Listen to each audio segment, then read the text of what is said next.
Why is it that Pakistan, a country rich in resources and at a strategic geographic location, continues to grapple with economic instability? Could it be that the injection of foreign investments, specifically Chinese investments, over the past decade has failed to turn around Pakistan's economy? This is a question that puzzles many.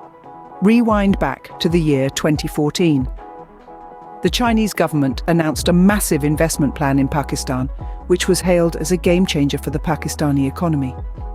The China-Pakistan Economic Corridor, or CPEC, a project worth $46 billion, was initiated with the aim of connecting Gwadar port in southwestern Pakistan to China's northwestern region of Xinjiang via a network of highways, railways and pipelines. Fast forward to 2016, China's direct investment in Pakistan reached an all-time high of $850 million. This was a significant boost for Pakistan's struggling economy.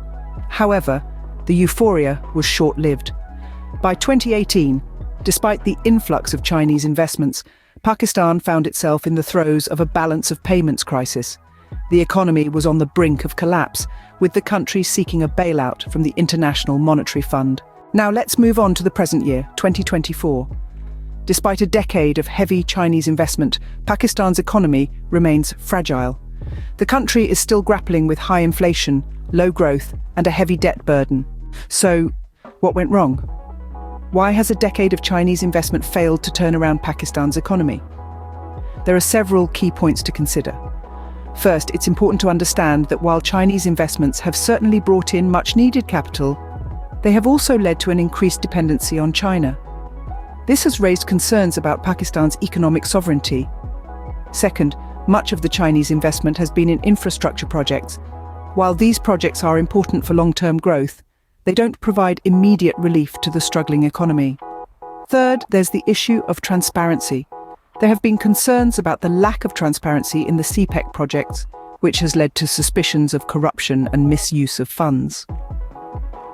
Lastly, the Chinese investments have not been able to address the structural issues plaguing the Pakistani economy, such as poor governance, lack of economic diversification, and a low tax base. In conclusion, while Chinese investments have brought in capital and infrastructure development, they have failed to bring about a significant turnaround in Pakistan's economy.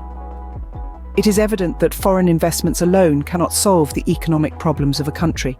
There needs to be a focus on addressing the underlying structural issues and ensuring good governance for sustainable economic growth.